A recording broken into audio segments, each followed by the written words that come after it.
Muy buenas tardes, chicos de cuarto. Estamos en un nuevo tutorial de la asignatura de historia y en esta oportunidad vamos a reconocer el modo de vida o estilo de vida que llevaban los mayas dentro de la ciudad-estado. Específicamente el grupo menos rico, que serían los campesinos y los artesanos, ya que la gente de la nobleza, como los sacerdotes o el líder, el Halach Winik, básicamente no hacían nada, sino que eran en todo momento atendidos y servidos por la servidumbre. A ver, en primer lugar vamos a decir que esta cultura, en general, los niños eran educados en sus casas por sus madres y sus padres también. Pero básicamente la función de educar a los niños se la llevaba a las madres. Hasta que tenían una edad suficiente para poder trabajar y dedicarse a las labores que estaban relacionadas principalmente con la agricultura. ¿Ya? A esta actividad se dedicaba gran parte de la población de una ciudad-estado. La otra parte eran los artesanos, ¿ya? Y los comerciantes. La rutina de una típica familia maya era la siguiente. En primer lugar, ellos se levantaban muy temprano en las mañanas para salir a trabajar. Salía a trabajar toda la familia, tanto hombres como mujeres, ¿ya? Ellos desayunaban un desayuno bastante contundente, ¿ya? Y luego se dirigían al campo a trabajar, donde iban a pasar gran parte del día. Mientras trabajaban, tanto hombres como mujeres que se dedicaban, como ven acá, a trabajar la tierra, a sembrar, a cultivar, a cosechar, etcétera, ellos también llevaban a los niños. Y estos niños eran dejados bajo los árboles para que tuvieran sombra, en una especie de cunas, como la que se ve acá, amarrados. Y así toda la familia participaba de las labores diarias o del trabajo. Bueno, una vez que se acababa la jornada laboral, ellos debían volver a casa. Entonces, como vemos acá, en esta imagen, ya, mientras ellos volvían a casa, ellos durante la mañana, al momento de salir a trabajar, dejaban ciertas trampas. Entonces, cuando se devolvían a sus hogares, ellos revisaban las trampas por si algún animal hubiese caído en ellas. En el caso de que no hubiese caído en ellas, también llevaban sus arcos, flechas y lanzas para poder dedicarse a la cacería y tener así, aparte de los vegetales que ellos cultivaban, tener también carne. ¿Ya? Una vez que llegaban a la casa, había un estricto protocolo en cuanto al orden en el cual ellos iban a comer o iban a ser atendidos. Estamos hablando acá, obviamente, de una sociedad machista. Entonces, en primer lugar, los hombres eran atendidos por sus esposas, o sea, ellos eran los primeros en comer. Luego que los hombres comían y desocupaban la única habitación que tenían en su hogar, en su casa, comían las mujeres. Y finalmente estas mismas mujeres tenían que alimentar a los niños. ¿Ya? Ese era el orden estricto de alimentación que tenían los mayas en sus hogares. ¿Ya? Obviamente ellos consumían los mismos productos que habían ido a cosechar o a trabajar en la tierra en sus diferentes lugares de trabajo. ¿Ya? Y como ya dije anteriormente, su casa no era más que una habitación, ¿ya? En donde ellos comían, compartían como familia y posteriormente dormían durante la noche. ¿Ya? Durante la noche obviamente ellos dormían y descansaban y ellos dormían en unas especies de plataformas o camas que, como se ve acá, no son más que tela doblada, que ellos la dejaban adosada a las murallas o adheridas a las murallas para que no ocuparan lugar. Y en el momento de dormir ellos las sacaban de la muralla, las tendían, se tendían sobre ellas y podían dormir durante la noche. Estas casas eran muy simples y muy rudimentarias.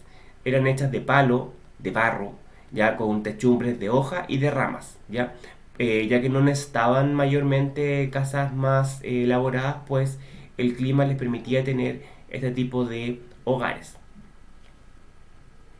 Ya, a ver, ahora, otra característica típica que tenía la sociedad maya en todas las clases sociales era que ellos desde pequeños sometían a los niños y a las niñas a una serie de deformaciones corporales que supuestamente tenían fines estéticos, o sea, para verse mejor. Una de ellas consistía, que era la principal, en aplanar el cráneo de los niños, atando sobre la cabeza de los recién nacidos dos tablas que diariamente eran apretadas un poco para ir deformando el cráneo y haciéndolo alargado hacia arriba. Entonces, como vemos acá, esto era la típica cabeza que tenía un maya, ¿ya? Gracias al aplanamiento que se hacía, como se ve acá, a tablas. ¿Se dan cuenta?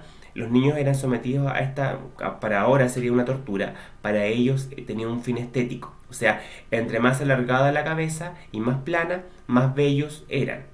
Entonces también esto era un sinónimo de estatus.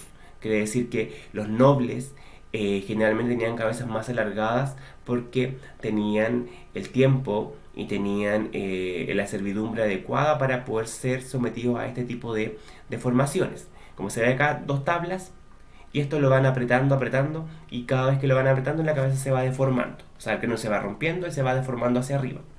Y terminamos con cráneos de esta forma, ya que esto es un cráneo encontrado en alguna de las ciudades mayas, que era lo típico que, la típica forma que tenían sus cabezas, gracias a este aplanamiento de formación del cráneo. También ellos tenían otros rituales estéticos, como por ejemplo las perforaciones y los tatuajes, tantos en orejas, labios y nariz, ¿ya? En donde se incrustaban, cuando se hacían estas perforaciones, piedras de oro, de jade, conchas y huesos.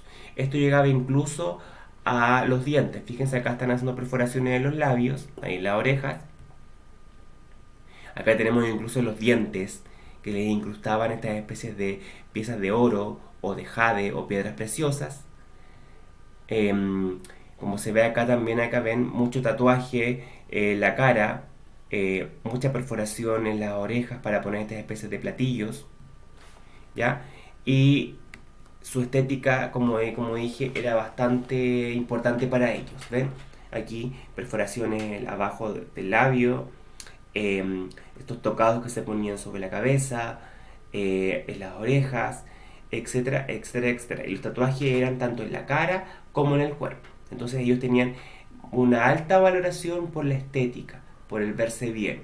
Y entre más perforaciones, entre más tocados de plumas como los que se ve acá, entre más joyería, entre más incrustaciones como lo que se ve acá en los dientes o en diferentes partes del cuerpo, era sinónimo de estatus social, o sea, mejor roce social, un nivel más alto, perteneciente a la nobleza. Aunque los campesinos y los artesanos también lo hacían, ¿ya? Si nos vamos ahora a hablar acerca de la economía, como dijimos, la gran mayoría de las familias mayas se dedicaban a la agricultura de la papa, de la yuca, del maíz, del poroto negro, también del cacao, ¿ya? Y ellos, para poder hacer estas siembras y estas cosechas, como en su mayoría su imperio o sus ciudades estaban instaladas en lugares de zonas selváticas, ellos utilizaban una técnica que se utiliza hasta el día de hoy, que se llama técnica de la tala y la roza, que consiste en quemar grandes extensiones de terreno, ¿ya? Para que la maleza se queme, los árboles se vayan y se aplane el terreno. Y cuando estaba aplanado este terreno, ellos sacaban la ceniza, nivelaban aún más todavía el terreno, ya sembraban, y la misma ceniza que sacaban la utilizaban como fertilizante para tener buenos cultivos durante todo el año, ¿ya? Es una técnica que en algunos lugares todavía se utiliza y que obviamente cuando estamos hablando de incendiar una selva con la técnica de la roza, estamos hablando de que esto era controlado, sino que ellos en la orilla de donde se quemaban hacían cortafuegos, cosa que el fuego no pasara más allá y no causara incendios mayores, que acabara con la vida de animales, que también eran importantes para ellos, y llegara a las ciudades. Entonces, esta era la técnica que ellos utilizaban. La roza, que consiste en quemar un territorio, y la tala, que como ya sabemos es cortar los árboles para que esto quede nivelado.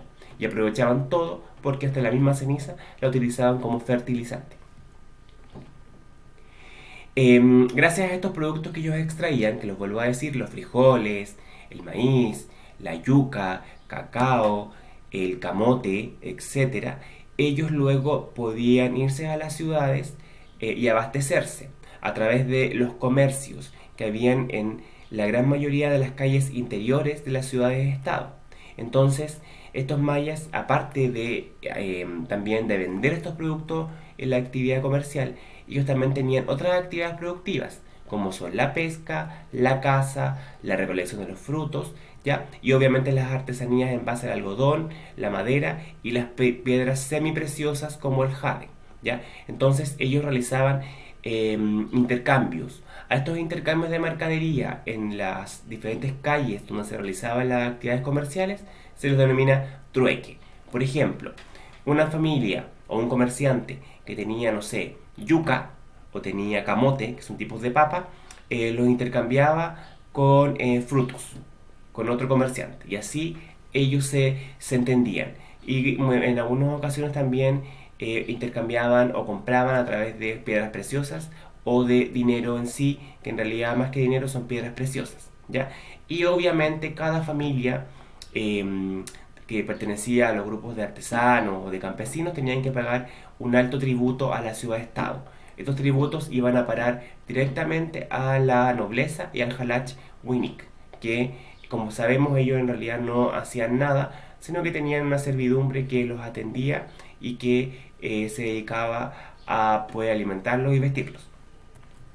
Ya, entonces vamos a llegar hasta aquí en este tutorial y este tutorial les va a servir para poder trabajar durante la semana de las actividades de la asignatura de historia. Así que nos vemos, que estén bien y hasta luego.